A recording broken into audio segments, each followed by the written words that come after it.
Good evening. How are you? Good. Great. Well, I was talking about this event at home to all my friends, and one of them wanted to come and join me tonight. Clifford the big red dog. He's supposed to be a big red dog, so you hopefully can see him enough. But he said, "John Wood, I'm going to see my friend John Wood," so I had to bring him out. We will be giving away Clifford throughout the speech, so listen closely.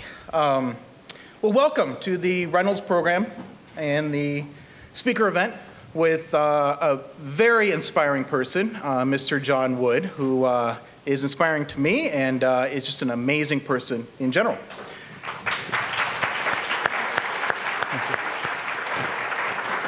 So the Room to Read website declares that world change starts with educated children. When we talk about social entrepreneurship, what we're really talking about is systemic change. And there's no better example of systemic change than a child reaching his or her full potential in life because of being literate. Education is the great equalizer. A former New York City schools chancellor once commented that people always say you can't fix poverty until you fix education. And he'd always say, actually, you have it backwards. You can't really fix education until you fix, or you can't fix poverty until you fix education, excuse me. The ripple effect of having a literate society is immeasurable.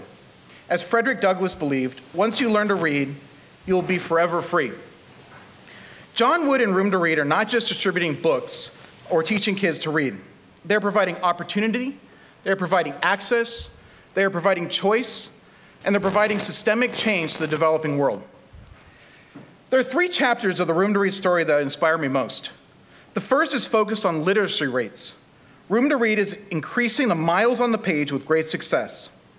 In its 10-year history with operations in 9 countries, the social venture has built 1,443 schools, of which 91% in 2010 were constructed by local communities, a unique approach to international development in itself, established 12,074 libraries, published 585 books in local languages, distributed 9.4 million books, and impacted 5.6 million children. In fact, the children who use their libraries are checking out well over 100,000 books per week. That's about 7 million books per year. That's amazing. It is clear that Room to Read is well on its way to developing a lifelong habit of reading around the world. The second chapter is focused on a longer-term societal paradigm shift. So here's the big question of the night. According to Beyonce, who runs the world? Someone raise their hand. Nice. Well, I heard this section over here. Oh. That dog has a good bounce to it. Yes, according to Beyonce, girls run the world. Unfortunately, 42% of girls in developing countries are not enrolled in schools. Room to Read has taken an aggressive stance on girls' education by advocating that, quote, when you educate a girl, you educate the next generation. Studies have shown that educating girls is directly linked to positive outcomes, including lower infant mortality rates, increased eventual wages, improved family health, success in combating the spread of HIV, AIDS, and other preventable diseases, and improvement of general economic development. Since the girls' education program was established, Room to Read has impacted 10,918 participants by providing material support in the form of school fees, textbooks, uniforms, supplies, and transportation, and supplementary activities such as tutoring, life skills training, and mentoring. It is becoming obvious that these support systems contribute to the educational success of girls. In 2010, 97% of girls in the education program advanced to the next grade. Yet again, amazing work. The third chapter of the Room to Read story is much more aspirational. When we read, we reach. We want to become astronauts and scientists and detectives and explorers because of books. Books helped our heroes such as Gandhi and Martin Luther King Jr. and Wangari Maathai and countless others to think differently. The written word passes on wisdom, thoughts, and ideas and gives us a path to attain our dreams both individually and as societies. The power of reading inspires all of us, boy or girl, to achieve more and to shatter the notion that our destiny is not tied to our demographics. The concept of room to read is larger than libraries in developing countries.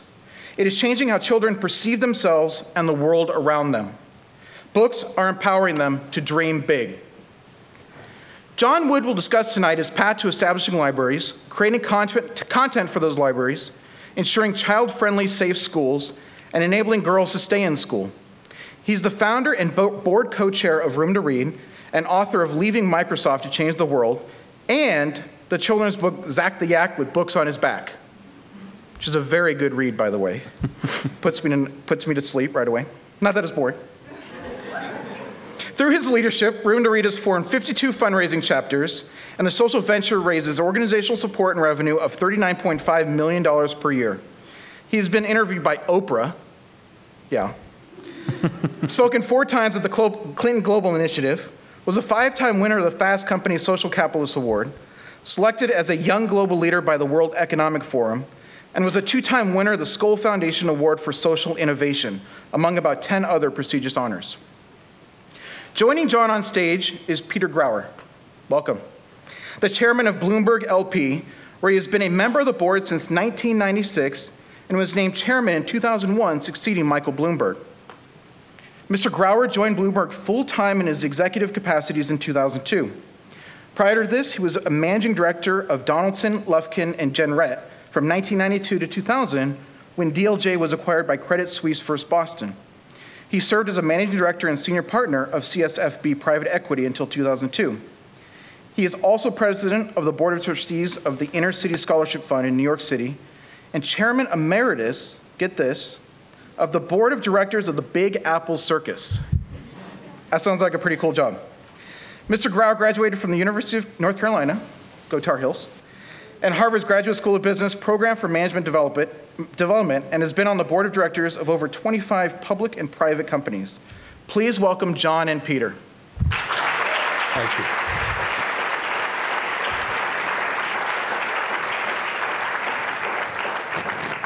Thank you, Mel. Everybody can hear us all right. John, good evening. Good evening. Nice to be here with you and with such a great crowd. So, how do you go from being a very thoughtful capitalist at age 35 and a great career at Microsoft to becoming a world-renowned social entrepreneur and doing something as remarkable as you've accomplished over the last 10 years?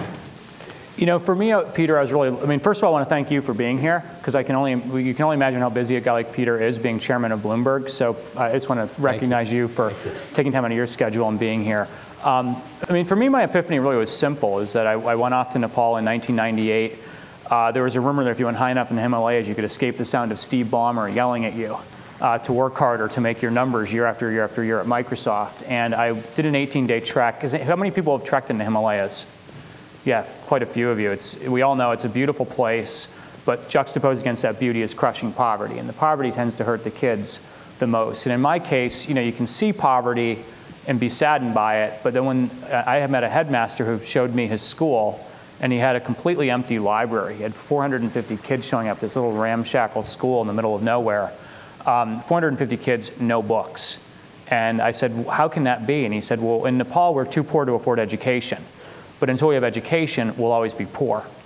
And that to me seemed like the cruelest catch-22 in the world. Too poor to afford it, but without it, we'll always be poor. So he gave me a homework assignment. He said, come back someday, bring books, help me to help these kids. And so it was just that little spark that was the first thing I reacted to. That really was, so the old adage, your journey of 1,000 miles begins with a single step.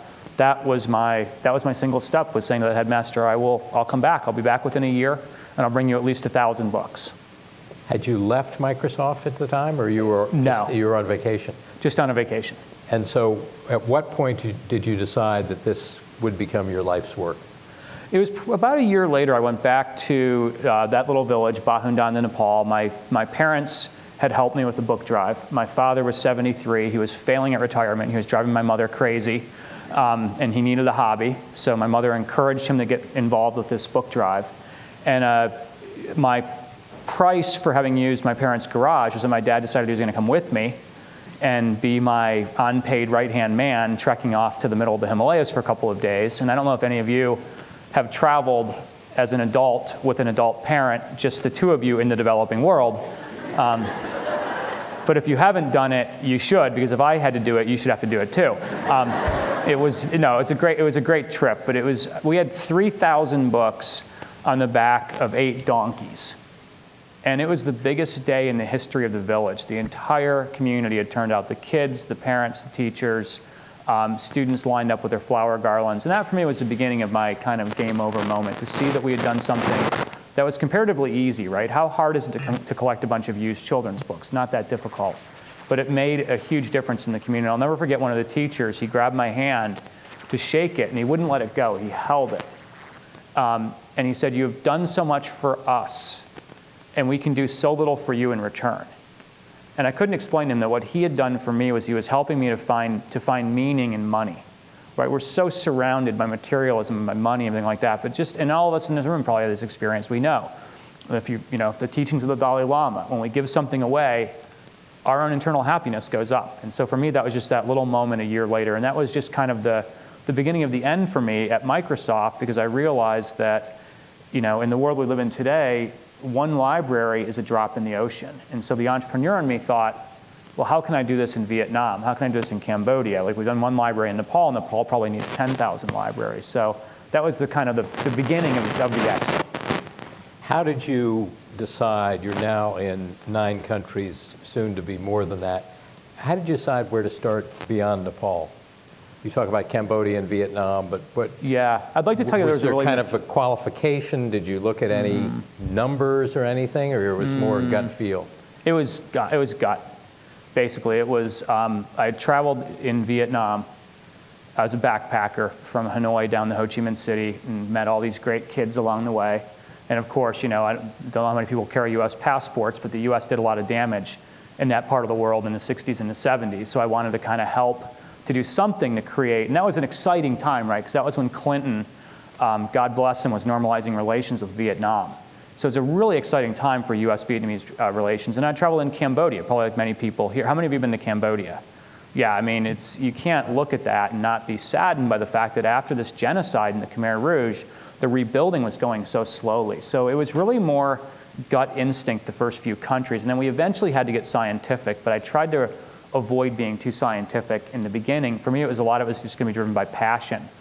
I knew that I was making a huge sacrifice to quit Microsoft to do this, so I had to do it in places where that passion for that country was going to keep me going 7/24 for the first 3 to 4 years to get this thing off the ground. So it's clear that this was instinct and passion and all the kind of hard to define things that some of us deal with every day, which means that you clearly didn't start with a business plan. But no. Today, it's a big organization. It's a $40 million budget. You are one of the most effective fundraisers that I've ever seen. How did it all then go from there? Because you have a real organization, and you have a obviously very talented group of people who've joined in the cause to work with you day in and day out. Yeah, I mean, I think as much as it was, a lot of instinct and a lot of gut in the beginning, we realized early on, and we being, Erin Ganja, who started with us very, very early on, like me, she was a corporate refugee. She's ex-Goldman Sachs, ex-Unilever, and then a couple other employees joined. And we realized we were not going to get capital unless we were really buttoned up and had a business plan. So, we went and applied. I'll never forget, we went and applied for the Draper Richards Fellowship. And at that time, Draper Richards was brand new. They were doing these $100,000 per year unrestricted grants for 3 years. And at the time, $300,000 unrestricted, that seemed like the pot of gold at the end of the rainbow. And I'll never forget, when I got the call from Rhonda, Bill Draper's assistant, and Bill's this famous venture capitalist. He was a VC before VC was VC. And his assistant, Rhonda, called and said, Bill's coming in tomorrow to see you, and he wants to spend at least 3 hours with you, and he wants to do a thorough review of your business plan. And I was like, great, excellent, thank you, Rhonda. I'll see Bill tomorrow at 2. And I hung up, and I was like, business plan. We don't have a business plan. We have all kinds of fragments of things that could eventually aggregate up to a business plan, but we don't really have a business plan. So this was early. This was probably about 18 months in. So went home, grabbed my sleeping bag, a razor, a change of clothes, a pillow, came back to the office, stayed up all night till 4 o'clock in the morning doing the business plan, slept for 4 hours, woke up, continued, went next door to the Presidio YMCA, took a shower, shaved, put on a nice shirt, and I came back, and Bill and Jenny Stein, his executive director, were just pulling into the parking lot. And literally the business plan was still warm from the printer when I handed it off to them, and that was our first business plan. So it was done somewhat by necessity, so sometimes I think you have to just be in motion and taking action. Other times you have to stop and recollect your thoughts. But thankfully for us, that Draper Richards Fellowship came through. And the goal of Room to Read, and we'll talk about this more, I know, it was really to run it like a business, to use the best practices of the business community and the business thinking to get more results and to get more capital as a result. But I think also in the beginning, I didn't want that to get too much in the way of us taking action, because you can overthink these things, right? You could spend 3 years coming up with a business plan and not reach a single child, but have a perfect business plan. So there's a little bit of a tension between those two things in the early years. So as you reflect on the early years, what do you think you did right, and what did you do not as well? Probably more not as well than we did right in the early years. But I think in the early years, let me do the stuff that we did right, and I'll do that quickly, and then I'll talk about the stuff we screwed up, and we'll spend more time on that because that's always more interesting. I think first of all, I've always said bold goals attract bold people. I'm glad you're involved with Room to Read in the way you are. I think you're a very, very bold guy. And one of the best things we did, I think, was we said in the beginning, we're going to reach 10 million children by the year 2020. Because there's so many kids out there that we're not reaching. And even in the earlier, we might have reached 1,000 kids, we said 10 million kids by 2020. And some people were freaked out by that number. And I said, well, if that number scares you, this probably is not the right organization, because we're not going to think small about this. The world's had too much small thinking. So that was number one. Number two, I think it was smart for us to open 4 countries in our first 4 years. I think the second thing that we did well was, I think it was smart for us to go into Vietnam, Cambodia, and India, along with Nepal, all in our first 4 years. And the reason I say that is a lot of people told us, you're capital constrained, you're small, don't go into new countries. But they thought that it was a fixed pie, that you're going to have to divide that fixed pie between multiple countries. But in reality, every time we went into a new country, we ended up tapping into new sources of funding, because people had traveled in Vietnam, people had been to Cambodia, let's say to Angkor Wat, and they had seen the destruction wrought by the Khmer Rouge, and they wanted to do something about it. We went into India in 2003. All of a sudden, all this capital came in from companies that were investing in India that said, oh, Room to Read can be our CSR partner in that. So I think we went against the grain on that. And I think the third best thing we did that was a real risk was trying to become a publisher. Because in the early years, we were actually just handing out English language books in these communities where English was a second language, but there weren't books in the mother tongue. There weren't books in Khmer or Vietnamese or Lao or Nepali, because the parents can't afford the books, so the publishers don't see a business case, so they don't publish them. And one of the reasons the developing world remains illiterate and poor is because there's no books in the mother tongue. So we made a decision early on that we would change that and take a risk and try to become a publisher. So I think that was a good thing we did.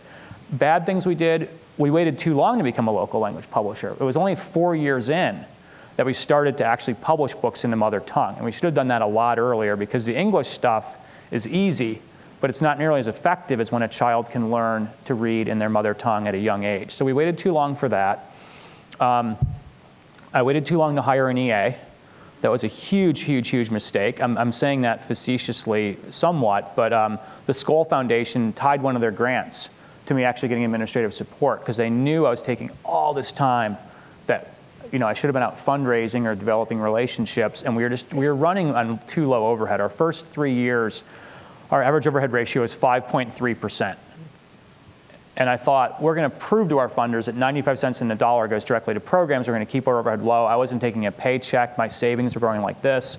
And in reality, our funders would have been happy with an overhead ratio of 12 or 15 or whatever it was. And some of our funders, like Skoll Foundation, actually insisted we bring our overhead ratio higher, because they said, you're running too thin and you're going to burn your people out, and you're not going to be effective, and you're not going to be sustainable in the long term. So I think that was definitely a mistake we made. And there's probably others, but we'll get to those later, I guess. And so you referenced before kind of using a corporate model and taking best practices and applying it in Room to Read and obviously in the world of nonprofit. What are some of the things that you do to ensure the discipline exists that maybe you got from your Microsoft experience, or as it relates to some of the directors that you have on your board who come from the private sector? Yeah, well, I think about, so I'll think about being in your office, right? If anybody's been in Bloomberg's offices, you can walk by where Peter's office is, and you can see all these tickers that say number of new subscribers and renewal rate. And you guys, what gets measured gets done. You guys are publicizing to your employees what you care about, your renewal rates of subscribers, your new subscriber acquisition, your customer satisfaction rates. I think that's one of the great things that business does, right? Businesses are always measuring themselves. Whereas in the nonprofit world, when you ask people what they do, quite often you get a really long, we do this and this and this and this and this and blah, blah, blah, blah. But they never talk about how much of that they've done, right? If they do breast cancer screenings, they're not talking about how many they've done or how many lives they feel they've saved or what their uptick was this year and the number of people they've reached. And so at Room to Read, we tried to basically say very early on, what gets measured gets done. So we would talk all the time about results, results, results. How many schools have we built? How many libraries have we opened? How many books are being checked out of our libraries? How many kids are learning to read? How many girls are in a scholarship program? What's the pass rate of girls to the next grade? And talk about results, results, results. That isn't really done as much in the nonprofit world as you would hope. And some of them maybe are hiding behind non-results by not talking about it, or some of them just love to talk about their passion, but they don't actually get to the actual scoreboard. So that was one of the key things. I think secondly for us is we refuse to call people donors. I don't like the word donor. It sounds so passive. We call them investors. The idea is if somebody gives money to Room to Read, we treat them like an investor. And what that means is very simple. It is that we owe them a report. We owe them accountability to show them what they've done. So if an investor gives us X number of dollars and we build a school in, let's say, Laos with that money, or a library in Zambia with that money, we report back to them. We show them pictures. We give them information on the community. There's a plaque hung up in the library that recognizes the community for building it, but also recognizes the Grauer family for supporting it. And we report back to those investors so that they can see that their money was put to good use. But on top of that, we report back to them on general results at Room to Read because we want them to know that we're getting things done, that we're moving the needle every year, that last year we built 290 schools. Last year we opened 2,000 libraries. Last year, we reached the milestone of 8 million books distributed. So it's talking, I think, a lot and reporting back to your investors to tell them, here's what we're actually getting done. And then if they don't see those numbers going up year after year after year after year after year, then they know something's wrong because every organization that's good should be growing its impact. And so by reporting back on a frequent basis, we kind of hold our hand to the flame a little bit because the minute we put in our email signature file, number of schools, number of libraries, number of books checked out, we sent a signal that we were going to have to constantly update those numbers. And then the third thing I'll say very quickly is on our website, anybody can go to roomtoread.org and see how we're doing.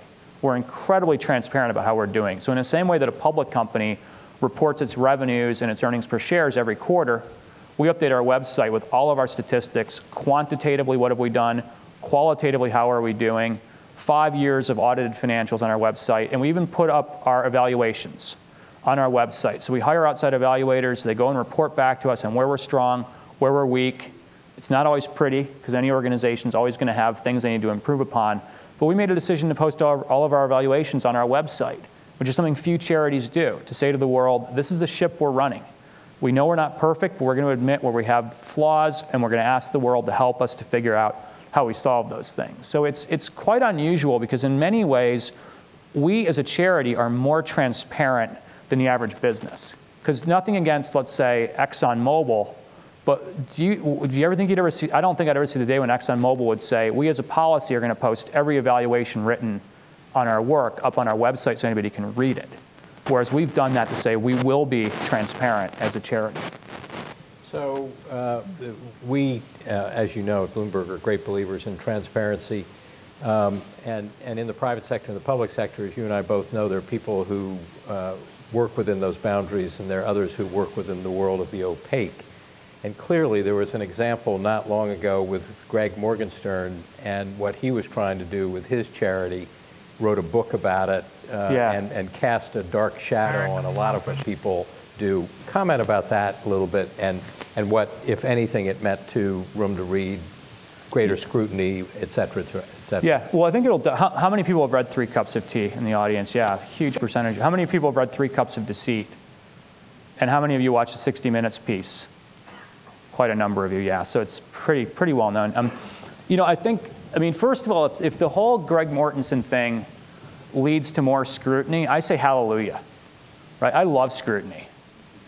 I think it's a great thing because many of you in the audience have passions and you have your causes, and we should be proud of what we do, and we should welcome questions. And even if we have to answer a question with, we haven't quite figured that one out yet, we're working on it, here's the path we're on, here's what we've learned, that's an okay thing. So I think an increased level of scrutiny is great.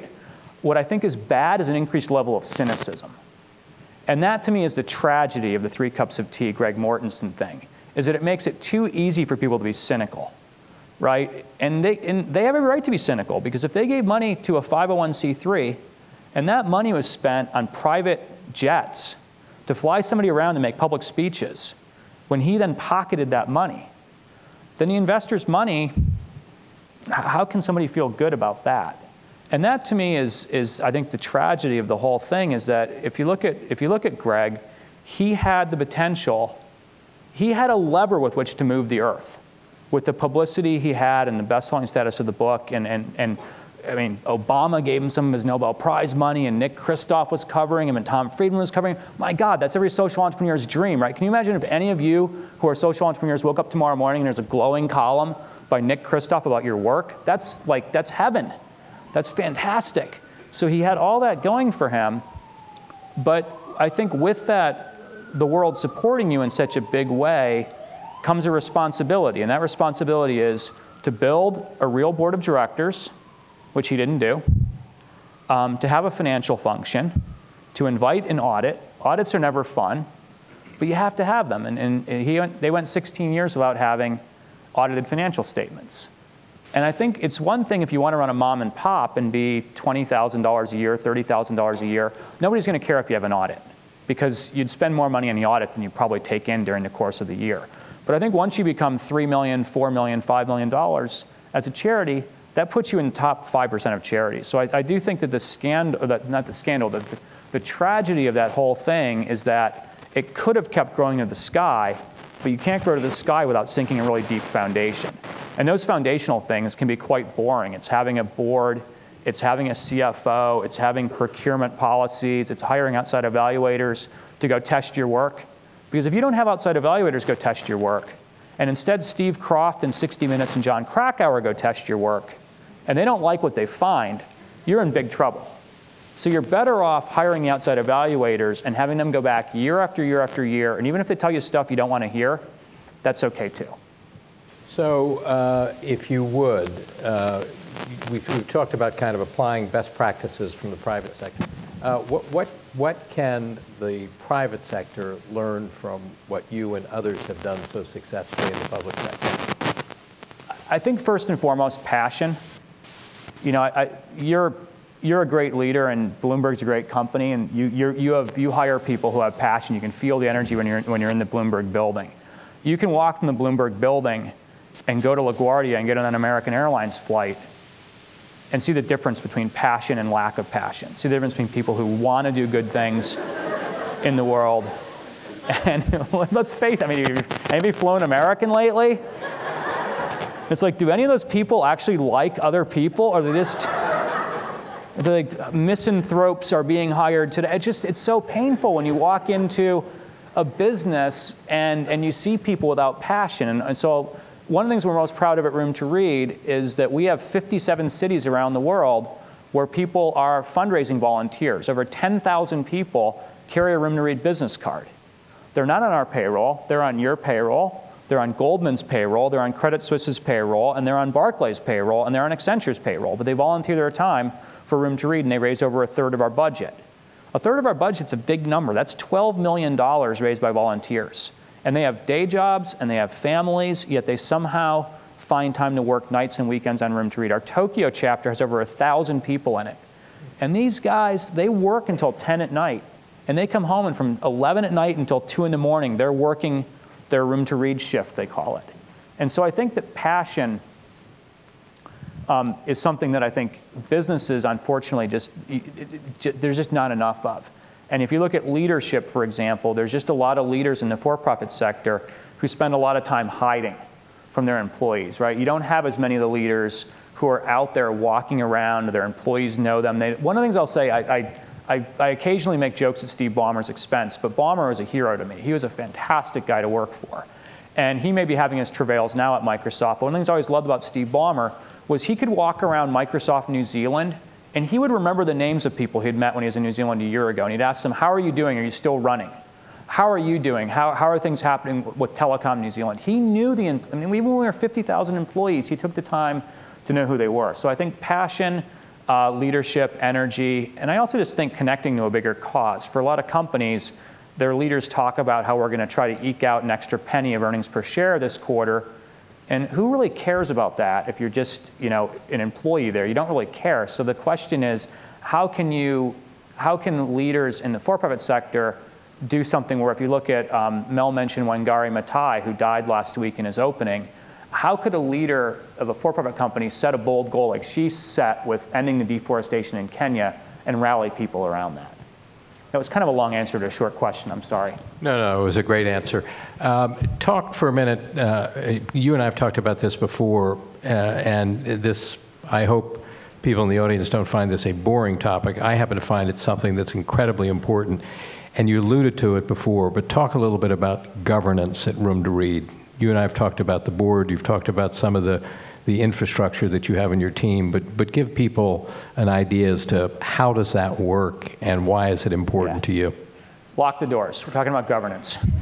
Nobody's leaving. How many of you run something in the social or are involved in a social enterprise? What percentage of you? About maybe half or 2/3. How many of you volunteer for a nonprofit?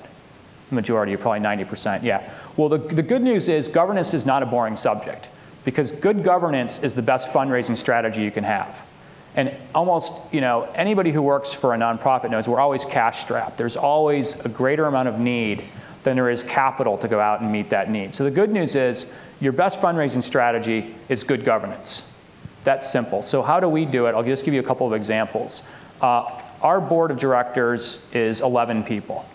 I'm the only non-independent board member. The other 10 members are all independent.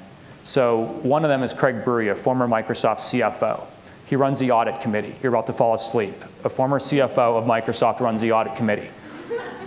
But when we ask someone like the Gates Foundation for a multi-million-dollar grant, one of the first questions they ask you is, who's on your audit committee? Who runs it? How often are the audits held? People care about that stuff if they're going to be looking at making large grants to you. A good friend of yours, Jerry Del Messier, who's the co-CEO of Barclays Capital, sits on our board. Scott Kapnick, former head of investment banking for Goldman Sachs, runs our finance committee. People want to know that, because if they're going to give us their money, they want to know who's managing that money. So I think for us, it helps to say we have a really world-class board. We have amazing people who are on it. Fernando Reimers, who's the Ford Professor of International Education at the Harvard Graduate School of Education, is on our board. So when we have programmatic discussions we need to talk about, there is one of the world's foremost experts who's on the board. Now, there's a downside to that, right? It makes things more difficult. When you have to face a former Microsoft CFO for 18 years in a meeting and talk about your overhead ratios and your budgets and how you're spending money, that's a lot harder than it would be if you had kind of a cupcake board that just let you walk all over them. But the world has way too much of that as it is. So I think that the good news is if you get the governance stuff right, you go out and brag about it, and it may not sound sexy in a public forum, but when you go and you ask the Bloombergs and the Barclays and the Goldman Sachs and the Credit Suisses of the world for large multi-year, multi-million-dollar grants, and they do the scrutiny and then they say, you're approved, your grant's going to come through, then all of a sudden governance becomes sexy, because without that you wouldn't have gotten the grant. So just reflecting on that list of luminaries, and it is a list of luminaries, what do you think they see in Room to Read? Why are they doing this? Because they have lots of other things they could do with their time. They all have many, many invitations to sit on for-profit, non-for-profit boards. What do you think distinguished you from every other opportunity they have, other than your great looks? Or your girlfriend?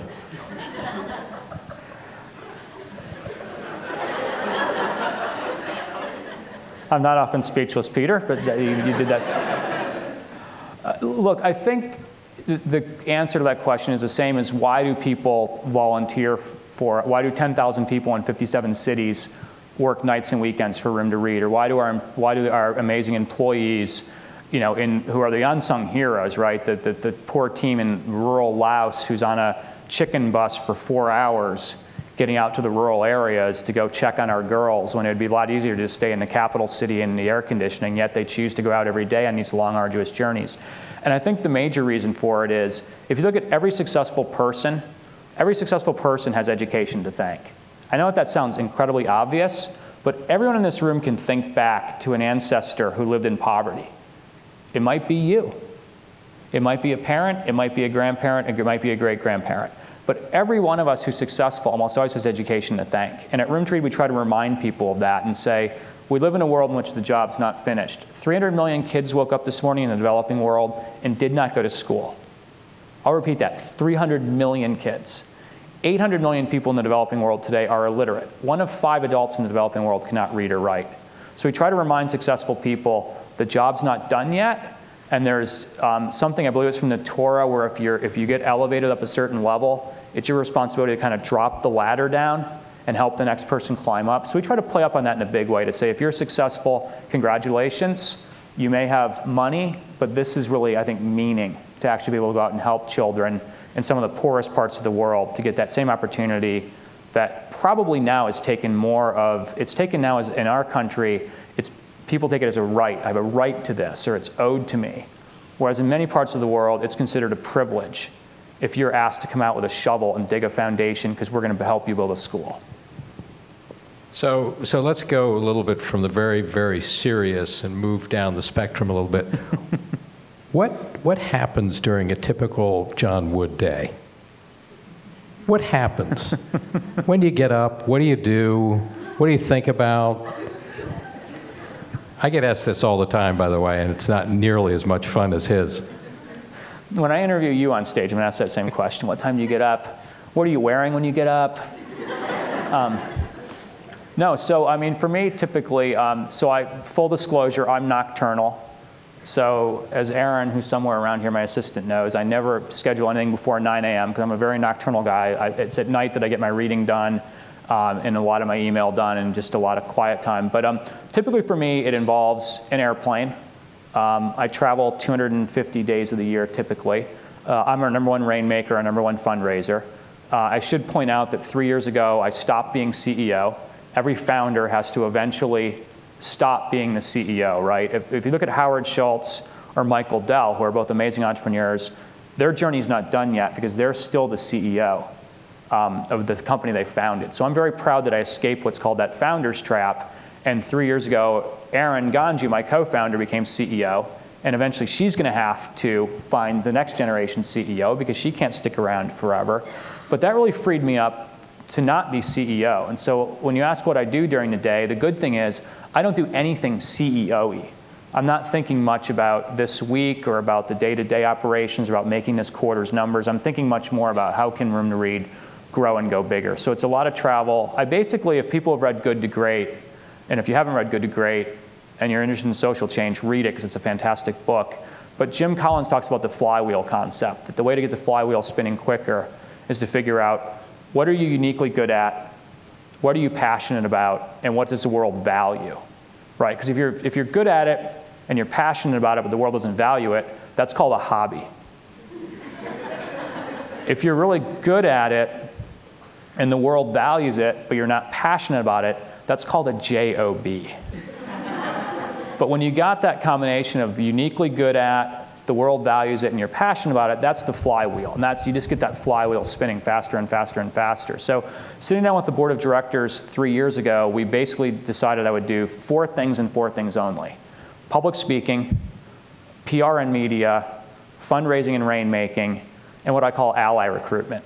Traveling around the world and getting the great and the good and the well-known to understand Room to Read, to join our UK board, our Asia board, our Australia board, whatever it might be, and basically get people like you, Peter, to know. I like the fact that you and I know each other on a first-name basis because you're the kind of leader we want to get involved. And I love it when I'll meet a new employee in India and they'll say, oh, I went to school at MIT, I saw you speak there 4 years ago, and I decided I would join Room to Read when I graduated. That to me is nirvana, when that's the reason I spend a lot of time out public speaking is to get the name known, because there are 1.2 million NGOs in America. So it's really hard to stand out. So you have to be out there constantly reminding people you exist. So clearly, these voyages are not without peril along the way. There are lots of both moments of elation and moments of disappointment.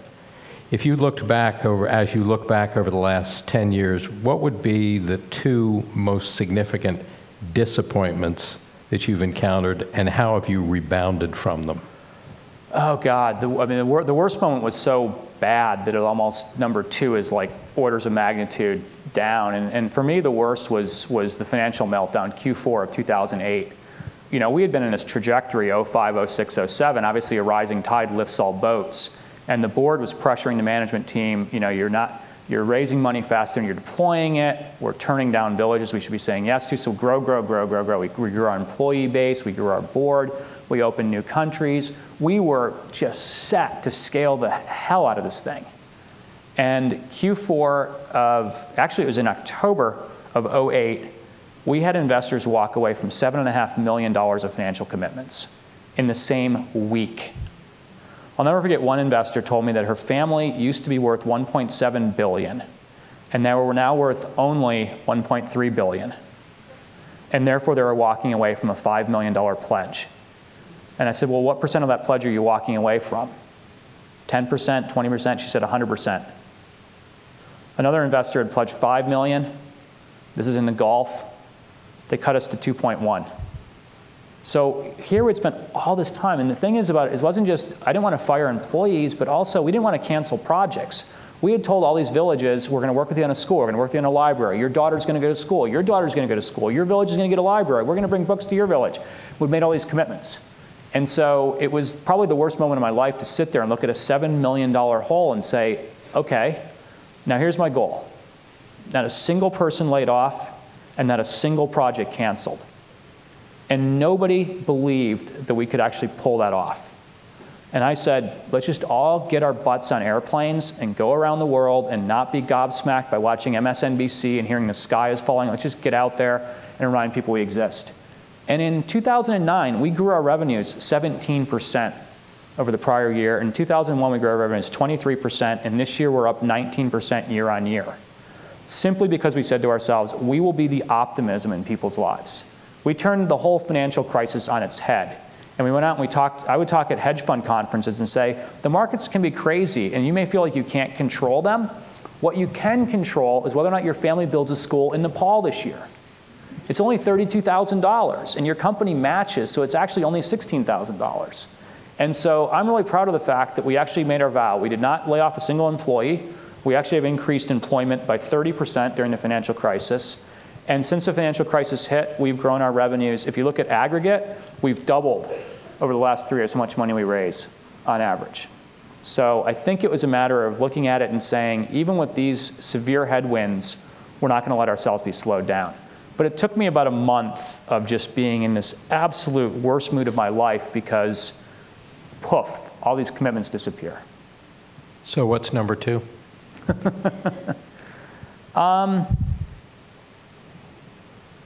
Let me come back to that. I'll circle back. So you spent a minute, and you and I have talked about this. We've talked about governance a lot. We've talked about this. Another great topic that I know you all will really say, gosh, this guy is so intelligent. But I am a firm believer, as you know, that the most important responsibility that a CEO has is succession. And you've dealt with it. I've actually just dealt with it in our firm as well. And there are lots of people who just can't get it right because they can't let go. But talk a little bit more, if you would. You mentioned that your CEO is now entrusted with that, but I've talked with you. I've talked to Tim, your board chair or co-chair, about it. But talk a little bit about the importance of it and how you go about thinking about it and what input the board has and so forth and so on. Yeah, so I think walking away from the CEO role for me was one of the toughest decisions I ever made, and it was also one of the smartest decisions I ever made. And I was very fortunate in that the board was both pushing me and pulling me, but they were being very supportive while doing it. And I think that I liked it so much because what happened, so it was really threatening, right? Because the first Monday I was not CEO, I walked by and there was a management team doing their usual Monday morning management team meeting, and I wasn't in there. And they were like drawing some stuff on the whiteboard. I'm like, I wonder what they're drawing on the whiteboard. Are they adding a box over there? Are they adding a head count over there? Can we afford that head? And I wanted to like walk in and be like, hey guys, what's up? And I told myself, no, you can't. You're no longer CEO. You're not, and that's unfair to the new CEO because the old CEO can't be sticking around the building. They have to be out doing something else so they're not in the way. So that worked out well. It's tough, but what happened is the organization got stronger because we suddenly had more leaders in more places. And I've always said about Room to Read, I don't want to be the leader of an organization. I want to be one of many leaders of a global movement. So I have to get myself out of this and have somebody else come in. And then, as you know, Peter, because we talked about it a lot this year, because you've been a good mentor to me, this year, although I'm board chairman of Room to Read, I decided to bring on a board co-chair. Again, more leaders in more places. And so Tim Kugel, the founding CEO of Yahoo, who is a 6th employee there, and he was the CEO when Yahoo went public back in 1999, has come on as my co-chair. He's 60 years old, he's seen it all, he's done it all, he has an engineer's mindset, he loves to kind of lift the hood and tinker with the engine. So that's great. So now we've got more leaders in more places. And now my goal is that within 2 years, I want to recruit a new co-chair to be Tim Kugel's co-chair. And I'll walk a little bit closer to the exit, but I'm not going to exit. I'm still going to make this my full-time work. But it's just going to be even better for the organization. We're going to have more bright minds in more places making decisions. And even if they do stuff differently than I would have done, it's not a tragedy because they're really smart, good people. And so you're always going to have people do things a little bit differently. But I just think we're better off if we have 50 strong leaders across the board as opposed to the typical cult of social entrepreneurship, which is, gosh, what kind of dental insurance are we going to have? I don't know. We better go ask the founder. I'll bet he has a really good opinion on this. Well, not really. You can hire people to figure those things out. So there are two thoughts here that I just want to make sure that everyone kind of puts in the back of their mind and pulls to the forefront when they get the opportunity to listen to people like John speak. One is humility, and just think about that, and the other one is courage. Let me continue on with a couple questions. Can I make a quote on humility? My favorite quote on humility is from Winston Churchill, who once said about a political opponent, he said, "He is a very humble man, and he has much to be humble about." I take the other side of that. I think the best leaders are the most humble leaders, and you fit into that category. John, are there any major kind of macro policy issues looming out there that you think could affect what's going on in Room to Read and your plans for the future?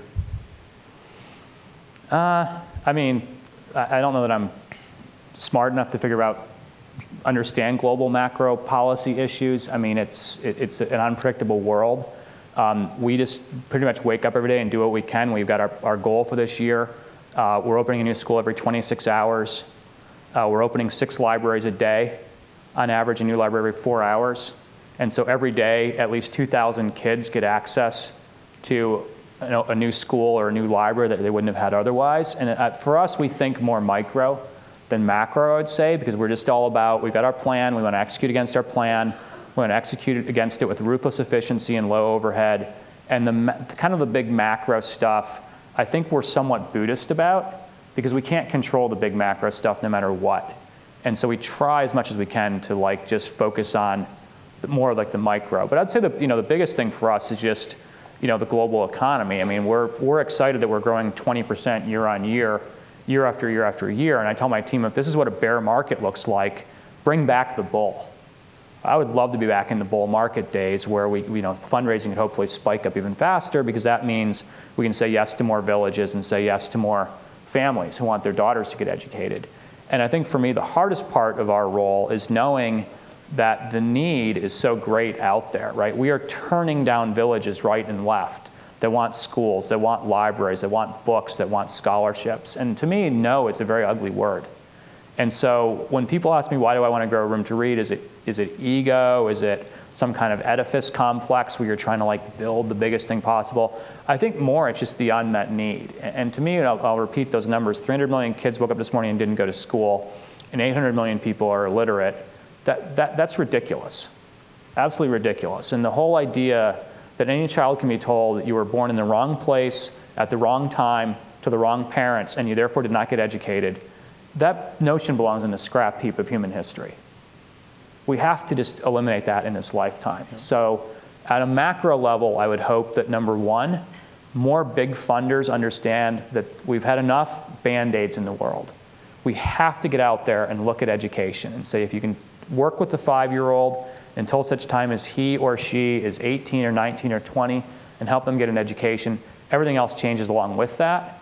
But unfortunately, there's just too many funders out there who want to do something that is like really, really short term. And maybe those short-term solutions look good, but if you look at education, it's the one issue that has the ripple effect. It affects every other issue. So I think if I could wish for 2 things, it'd be number 1, for the world to have the guts to make the smart long-term investment in education. And number 2, it would be for the global economy to come roaring back, because I'd like to double our budget in the next couple of years from 40 million to 80 million. Have you, the countries that you're operating in today, have you had much problems with the local governments? I mean, do they embrace what you're doing, or do they feel somewhat threatened by what you're doing? Probably there's different governments might feel the same way. I mean, North Korea has not invited us to come in and work there. So there's probably some governments that would not be psyched to see us. But the governments have to be excited to see us, because if they're not excited to see us, we won't invest in their country. So we have something we call the Challenge Grant. It's very simple. When we work to build a school, Room to Read does not build a school for the local people. The local people build a school for themselves. What we do is basically help them by buying the bricks, the mortar, paid for the skilled labor, give them the blueprint, et cetera. But the local people donate the land and the labor, and then the Ministry of Education supplies the trained teachers or the trained librarians or both and pays for them. So unless the Ministry of Education is willing to sign a memorandum of understanding with us to supply the teachers and librarians and pay their salaries on an ongoing basis, we won't work in that country or that province or that village. So we ended up working with very motivated communities and very motivated governments, and part of the reason we do that is because our teams are told that they can walk away from a project. If there's a village and the village wants a school and the village has agreed to dig the foundation and our team goes, and the village has not turned out to dig the foundation, there's no hole in the ground, all right, we're going to come back in a month. Come back in a month, the village still is not motivated, our team will walk away and say, we cannot help you if you don't want to help yourselves. And I think that's one thing that we need to have more of in the world is, it's not hard-nosed, I don't think, to expect people to co-invest alongside of you. And if they don't have money, that's okay. Pick up a shovel or grab that bag of cement and walk it up the mountainside as your contribution. We take a lot of contributions from the local communities we work with in terms of sweat equity. And what most enthuses me when I get out to see our work is the look of pride in the faces of the parents, right? Because it wasn't that we came in as a bunch of well-meaning foreigners or a church group or whatever and built a school for them. We don't use that model at all. We don't let anybody from outside the country come in and build a school. The local people build it themselves. So in that case, both at a government level and a community level, there's no resistance at all. And if there is, we say, great, fine, that village over there wants us. So let me close before we open it up with one last question. When will your work be done? When the whole notion that a child can be told you were born in the wrong place at the wrong time to the wrong parents and therefore did not get educated, when that is declared to be part of human history. That's when the job is done. Will it happen in my lifetime? I don't know. I hope it will. I know we're going to move the ball way downfield in this life. We already moved it way downfield. I mean, 6 million kids by the end of this year will have access to a school or a library built by Room to Read. And for the men in the audience, I want to stress that half the beneficiaries of our work are boys. Right? We talk a lot about the importance of educating girls, but we're not anti-boy at Room to Read. As a former boy myself, I would never want to be accused of being anti-boy. So 3 million boys, 3 million girls have access to Room to Read schools, local language books, and libraries. We believe that number will hit 10 million by 2015. We believe it could hit 15 to 20 million by the year 2020. And then we want to go even bigger after that. So I don't know if it'll happen in my lifetime or not, but I do, and I challenge everybody in this room to be part of this. Go to roomtoread.org and figure out how you can get involved or join our New York chapter, whatever it might be. But think about that for a minute. I mean, in our life, in our world that we live in, there have been movements against apartheid, a movement against slavery, a movement for women to have voting rights. There's currently, a fantastic movement against malaria. I saw Jimmy Carter speak last week in London about the work the Carter Center is doing to eliminate guinea worm as a disease. Great, great, great things, these movements. I think there should be a movement to universalize access to education so that no matter where a child lives, they can get educated. It's a big job, but so was Nelson Mandela sitting in a prison cell thinking about the day that there might be a black democratically elected leader of South Africa.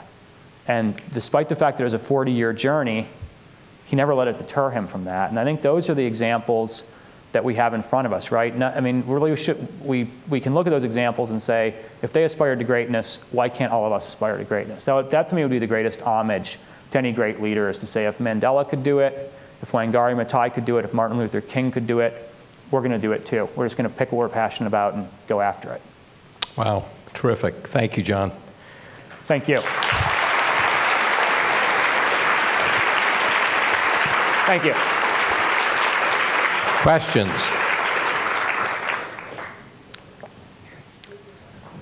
Hello, all right. Hi. Yeah, thanks so much for being here. My question is, I see like a very corporate background in your language and the way that you speak, and I can see how it's really changed room to read and grow your business. And I just want to see if you have any recommendations for people who aren't from the corporate world who can kind of gain access to that knowledge. Yeah, I'm really glad you asked that question, because I should point out that Room to Read is very much of a hybrid type organization. We're not all corporate refugees. We have, great programmatic people who did their masters and their PhDs at really good schools, whether it be NYU or Columbia or Harvard or Stanford, in education. We have people on our fundraising team who come from CARE, who come from Save the Children, who come from the Nature Conservancy. So we're trying to create a hybrid organization. And without going too simple on it, I think our model is we want to have really great programmatic experts like Dr. Corey Heyman, who's our Chief Program Officer, who design really great solutions, and our local teams who design great solutions that work and that are sustainable and that are effective, and where we can actually test the efficacy to prove that they're hopefully working and tweak them where they're not. And then we combine that with the business mindset, and the business mindset is how are we going to get the capital and how are we going to scale it, and how are we going to run it like it's a public company so that more people will have faith that we're getting the job done. So we're definitely very much of a hybrid organization, and I think any organization, if there's too few people who think like business leaders, that's probably not good. But if there's too many who are business people and you don't have enough people who have cut their teeth in the social sector, that's bad too, because then you're too far to one side. So I think the balancing act is to land somewhere in the middle. And as much as Erin, our CEO, is ex-Goldman, ex-Unilever, but her almost all of her direct reports come from the social sector. So I think the hybrid organization, at least for us, has worked well. I was most interested in your kind of focus on females and community development. And I was wondering if beyond female education, you focus on integrating females within the community as leaders of these projects to kind of create it on both levels. And also if you've had any pushback on just the community level to this really big push for female education and kind of equity in that. Yeah, so I think that, for us, I remember being in Nepal back in 2002. I went to like 7 school opening ceremonies in 3 days. And not a single woman made a speech. The government, district development, and all these politicians and the leaders, and I said, this is crazy. And Dinesh, our co-founder, I said, can we just make a requirement that the school management committee, or the school construction committee, whichever they called it, have at least 3 women? He said, sure, we can do that. Well, let's make that a condition of our challenge grant. So we tried from the early years to say, let's not just have it be, men designing things. If you look at our management team, it's about half women, about half men. If you look at our local teams in country, at one point the majority of our country directors were women, and right now I think we're at 2 of 10. So we're kind of underachieving in that area. But if you look at our social mobilizers who work for us, they're the ones who go out and work in the communities. A large percentage of them are women. And then what they try to do is basically make sure that the women are also being heard in the communities. I would say that in a lot of the communities we work in, which I'm very, very positive about, is that not a lot of the local leaders I talk to really see a dichotomy between the men and the women. They just see themselves as coming together around the solution.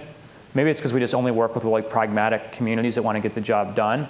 But we don't really have a huge issue with that, but partly it's because we try to work it in the design to say don't don't forget to include the women.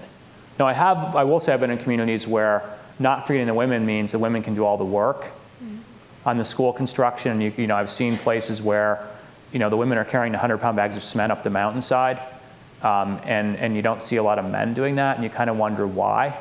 So I don't think, you know, none of this stuff is easy. If it was easy, it would have been done by now. There's still a long, long ways to go. But I think by trying to challenge a community to be part of the solution, a lot of times you get a lot of women from that community stepping up. So when there's actually a meeting, a community meeting, you see a lot of women in that meeting opining because they've already put their resources and their sweat equity in. Technology has really changed the way people learn and access information around the world, ranging from here in New York, where young people are using digital e-readers to access library books, to India, where actually another CGI member, Brish Kathari, is adding captions to Bollywood films and improving literacy rates by that action. How has technology played a role in Room to Read's strategy and advancing your efforts?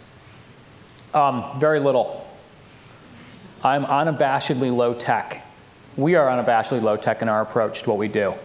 And the reason for that is, well, a lot of stuff looks good in the headlines to say we're going to take and we're going to ship a bunch of laptops to kids in rural Cambodia, but if there's no electricity and there's these things break down and there's nobody to repair them and there's no content in the Khmer language, you know, there are huge barriers. The developing world is littered with obsolete technology that never even gets turned on because it's broken. And so, although I come from Microsoft, and I'm no Luddite, but I'm very skeptical. I mean, books are great. A local language book costs less than $1 to produce. A rural library costs less than $5,000 to set up, and it reaches at least 400 kids. So you're looking at $12 per child to give a kid access to a bright, friendly space with over 1,000 books, more than half of which are in their mother tongue, with a trained librarian, with a book checkout system in place, and the books are going home with the kids, and the kids are learning to read that way. And it's just incredibly inexpensive. Books don't need to be rebooted.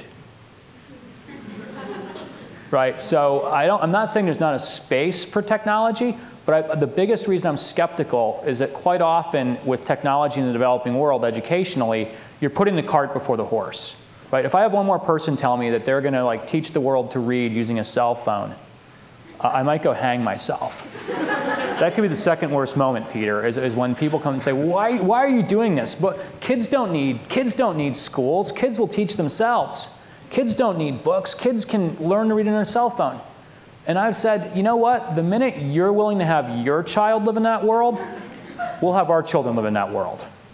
But I don't mean to be too pointed in my response, but I think I probably overachieved in being pointed in my response. I think we have to make sure that we get the low-tech stuff right, because if a 5-year-old or a 6-year-old is not learning to recognize letters and decode and learn words and learn sentences, then all the technology in the world is going to be completely worthless to that child. And I will remind us, 800 million people in the world today are illiterate, and 98% are in the developing world. So our solution is unapologetically low-tech, and as a result of being unapologetically low-tech, it's also really low cost.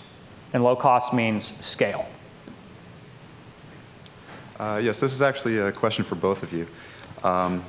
Mr. Wood, I was curious to know, what approach do you take in appealing to these large organizations to donate money or invest in your organization? And Mr. Grauer, what is the incentive for you, being part of one of these large organizations, to invest in Room to Read? Why don't you go first? We are an organization that we believe operates to a higher purpose in everything that we do.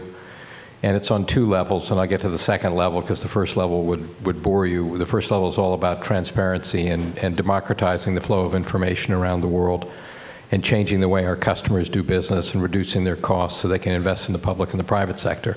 But the real higher purpose of what we do every day is the vast majority of the wealth that we create for our largest shareholder, who is our mayor, will fund what will be the second largest philanthropic foundation in the world.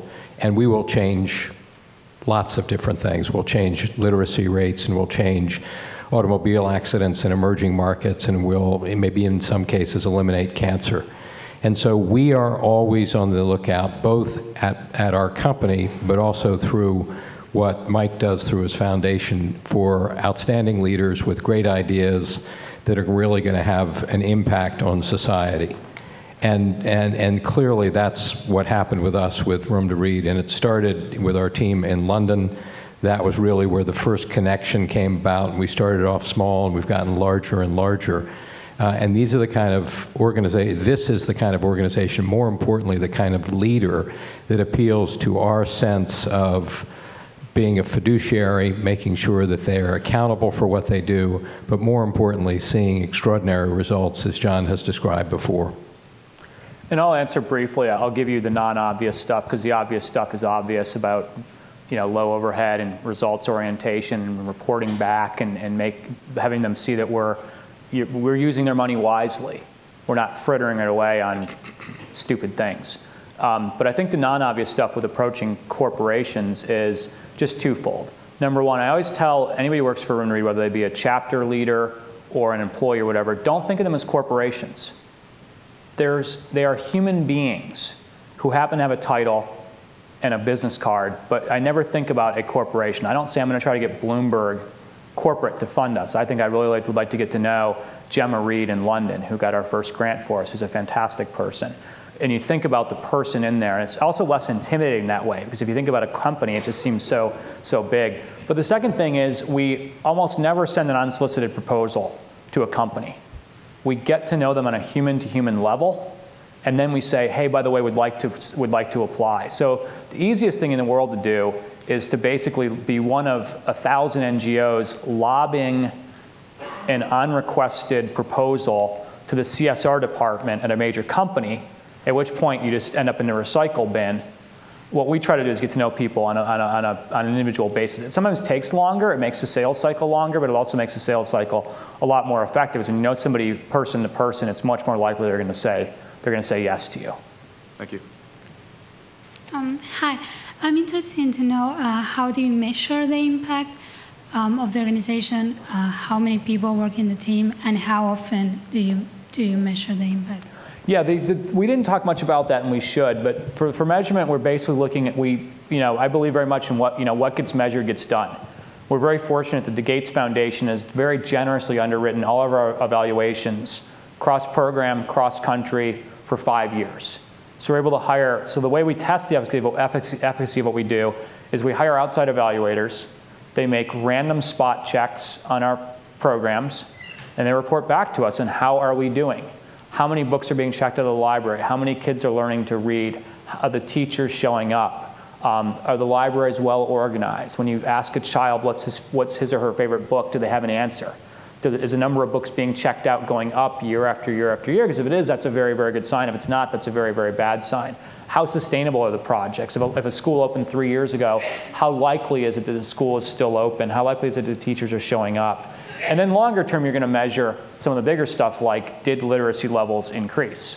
That's obvious, but the problem that we face in the developing world is there aren't government-wide systems of data collection we can piggyback on top of. So if you look at the United States, a lot of money is spent by governments aggregating up statistics. So if you're running a public school or a charter school and you want to compare yourself, you piggyback on that data collection.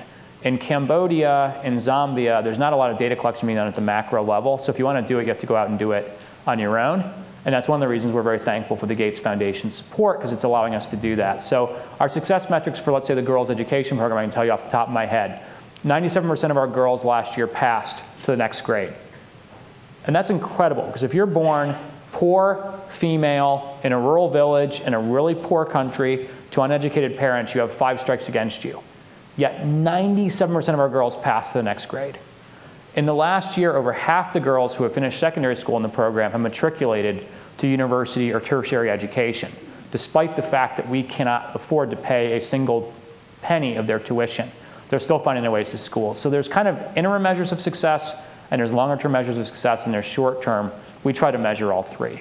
If you want a longer answer to that, go to roomtoread.org and check out all of our evaluations. Actually, if you have any friends who are looking for a great place to work, roomtoread.org lists all of our open positions also. We currently have openings for about 12 people. So tell your friends. You see why it's such a great fundraiser. Thanks for coming tonight and sharing your time. My question is kind of double-ended, I guess. How do you think that transparency can become more of a need from a donor's end, in terms of like the Clinton Foundation giving millions to Africa, and then we really don't know how much, or they don't really know how much of it is being embezzled or being just lost? And then also, how do you think that transparency from the NGOs end can become more of a need or even a requirement to know how much of the money is actually making an impact, getting to where it needs to go or is even intended to go, and this kind of thing? Not sure I fully understand the question. Can you rephrase it using fewer words? Yeah. Sorry. How do you think that NGOs can become, like, your NGO is very transparent, but not, that's like definitely a rarity. So how can you increase the need for transparency on the NGO's end? Yeah, that's a great question. So, I mean, I think it's just a matter of everybody just has to insist upon it. Employees have to insist upon it. Funders have to insist upon it. Board members have to insist. We just have to make it, you're pointing out that it's kind of an exception. So the question is, how do all of us as thought leaders make it the rule? And you can only do that if every single part of the supply chain of the people involved, whether it be a board member or an employee or a management team member or a volunteer or a corporate funder or a foundation funder, everybody should just insist upon that. So I'll give you a quick example of this. When the 3 cups of tea story broke for 60 Minutes, I was in Mumbai.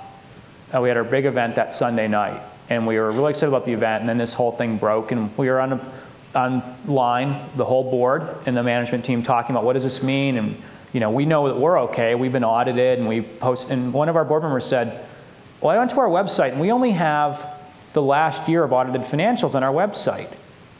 Why is that? We should have the last 3 years, 4 years, 5 years. We have nothing to hide. And we didn't. We just had never thought of it. We thought 1 year was good enough. And we said, the world's about to change when this story hits. Let's go immediately to 5. And then another board member said, are our outside evaluations posted on our website? And one of our team members said, yes. And he said, then why can't I find it?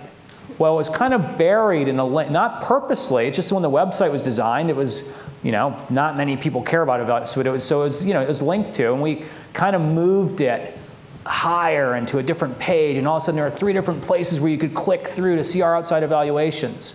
And we had investors come up to us the next month and say that when that story broke, they went to our website, and the first thing they noticed is either 4 years of audited financials along with the outside evaluations. That was talked about again and again and again. So I think we just have to aim for a world where it is the rule rather than the exception, but the only way that happens is if all of us insist upon it and put our foot down and say it has to be. Mr. Wood, my name is Lily Fong, and I'm telling you this because I plan to apply for a job at your organization.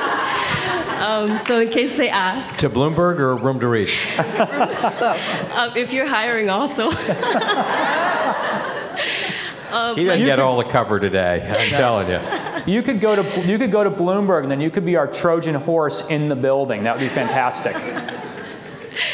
My question is, are you involved in Haiti? And if not, what would be the basic steps to take to get involved in that country? Or is that country not one of those unwelcoming countries? No, I wouldn't say it's unwelcoming. I mean, Haiti has probably the highest ratio of NGOs per person. I mean, or certainly tier 1 of number of NGOs operating there per person.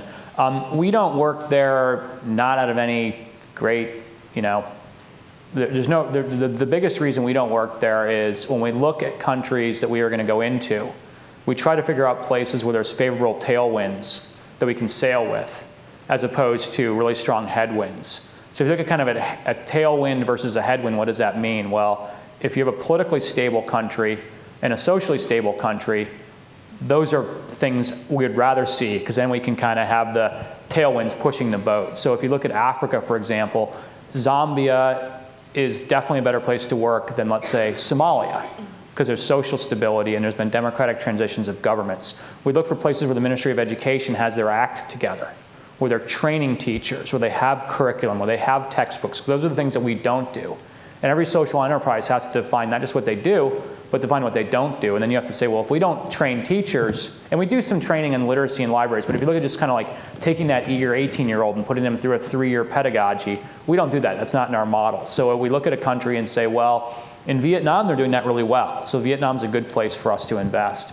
If you look at Haiti, I'm certainly not a Haiti expert at all, but there's probably a lot of headwinds that are there. So it makes it harder for us to have success. And when the earthquake hit, we spent a couple of weeks looking at it and saying, well, gosh, when the tsunami hit Sri Lanka, we decided to move our launch up by 2 years. Do we do that same thing in Haiti? We decided not to. And the major difference was when we did a clear-eyed rational analysis when there wasn't an emergency going on, Haiti had passed our test of a country with tailwinds. Haiti had not passed our test for that. So we said we're not going to let a natural disaster take us off our long-term game plan of where we launch. Thank you. Mr. Wood, so you talked earlier about how when you first started out, you made a lot of decisions or some decisions based on your gut, and later had to make them more scientific because of accountability or looking for outcomes and sustainability. So what are maybe some examples of programs or systems that you maybe started out because of passion or your gut and later had to make more scientific? Yeah, well, to our friend earlier who asked a question about the digital technology and training, we actually used to run a program called Computer Room. And the idea was we would wire up these schools in the rural areas we started it out in Nepal and in Vietnam, and discovered after a couple of years we were really throwing good money after bad, that there was not much content, digital content in the local language. There was not electricity. Maybe they bought a generator, the generator broke down. The computers certainly broke down. And we wanted to do it because it's really viewed as by these communities as like, my gosh, this is the ticket to the future. And it probably is, but we weren't very good at it. And if you look at the cost per child served, it was about 10 times as expensive to bring access to a computer lab to a child as it was to bring access to an unglamorous, low-tech library with Khmer language or Vietnamese language content and a trained librarian. So we made the decision, and I'm very proud to say that this decision was made after I left as CEO. Right, when Erin came in as the new CEO, she challenged the team to do a strategic review in the first year. And a lot of people told her, don't do that, you're going to rock the boat. Just keep doing what John was telling everybody to do. She said, well, I'm not really sure we're doing everything the right way. This is a good chance for us to look at everything we're doing. And we had this cathartic meeting with our advisory board. We actually, the number one, we basically said we're either going to kill this program or we're going to keep investing in it. Which is it going to be? And by the end of the advisory board meeting, it was kill immediately. So we killed it. Tough, but I think it was the right decision because all that money we saved by not putting a bunch of hardware and software in somewhere it was going to degrade actually was able to then increase the number of libraries and increase the number of girls in our program. Great, thank you. I'm sorry to say, last question. I think it's on this side. Back to impact and sustainability. I'm interested in your relationship with communities after the paint has dried and the books have been delivered. Mm-hmm. Back in 2007, I helped build a library in South Africa. I emailed you about it, which was cool to get a response back, so I understand why the school foundation asked you to get an executive assistant. Why are you spending time on me? But 4 years later... You did or you didn't get a response? I did. No, I did receive a response from you because you put your email in the book. Your email address in the book, so I used it. So I appreciate that, but I also understand why the school foundation asked you for an executive assistant. Anyways, 4 years. I do answer all my own emails. Seriously, I was honored to that. 4 years later, I'm still trying to contribute to this library. There's holes in the roof. The books are tattered. Logistical challenges exist in the developing world that don't necessarily exist here. Can you address that and what Room to Read does in terms of logistical challenges, building capacities within these communities? Yeah, definitely. So what we do basically is, what Reagan said about Gorbachev, trust but verify. We trust that the communities are going to do the right thing because they have their own skin in the game and they've co-invested, so they feel a strong sense of pride and ownership. And we feel we've tested them in advance because we don't work with them unless they're willing to put their own resources in. So that's the trust part, but then there's the verify. So we go back every year and visit the projects to see how are things going. If you look at our libraries, for example, even though we're opening 6 of them a day, we have budgeted from both the headcount perspective and the money perspective to go back to that reading room at least once a quarter, every quarter for at least 3 years. So there's at least 12 in-person visits to see how are things going. Are the books being checked out? Are children, when you look at the books, do you see paw prints on them, right? Because if the books are like too pristine, the kids are not reading them. How many books are going home with the kids? You look at these measures of success. The schoolroom program, for example, we did a study 18 months ago where we looked at the first 447 schools we had built during our first 7 years. And our goal is to visit every single one of them to find out what's going on. And of course, you know this from your work in South Africa. The nightmare scenario is you go back and there's chickens in grade 1 and there's goats in grade 2 eating the books. And nothing's happening. This thing's being used as a storehouse by the local community. And I'm really proud to say that of the 447 schools we had opened, 100% were still up and running as schools. That was good. It shows that the communities valued what we co-invested in with them. And 100% of them had an adequate number of teachers showing up, which proved that the local government had done what they said they would do and train the teachers and pay them and make sure that they were showing up. About 10% of the schools had structural defects. Your comment about the hole in the roof rings true, right? So about 45 or so, I'm not sure the exact number, but if you go to roomtoread.org, you can download that report too, and you can correct me and tell me the exact number. But we looked at that and said, okay, great, let's make sure that the community is told, you need to help fix this. And if you can fix it on your own, great. But then at the board level, we said if the community can't afford to fix it and it's a structural defect, we'll go back and we'll take money out of our unrestricted reserves to actually fix it so the school does not become a dilapidated, unsafe environment. But when Mel mentioned in the beginning about the usage rates of the libraries, one statistic I heard last week that I was psyched about was in the last 12 months, we've had 8.9 million books checked out of our libraries. And we know that exact number down to the book because Salesforce.com gives us unlimited use of SFDC. God bless Mark Benioff, right? We save tens of thousands of dollars by having everything we do tracked in Salesforce.com. But putting this in perspective, what that means is it means that every single minute, 95 books are checked out of a room to read library. It means every 2 seconds, 3 books are checked out. So that's how we know things are working, is obviously if the kids are not learning to read, they're not going to bother taking books home, and they're not going to increase the number of books they take home. So we're looking at all those measures of sustainability, co-investment, but also utilization of what we do. Thank you all very much for being with us this evening. Thank you. Thank you very much. Please, if you're still here, Peter's a super busy man. This is a sacrifice for him to be here. He still has to get home to Greenwich tonight. Please just join me in thanking Peter for being here.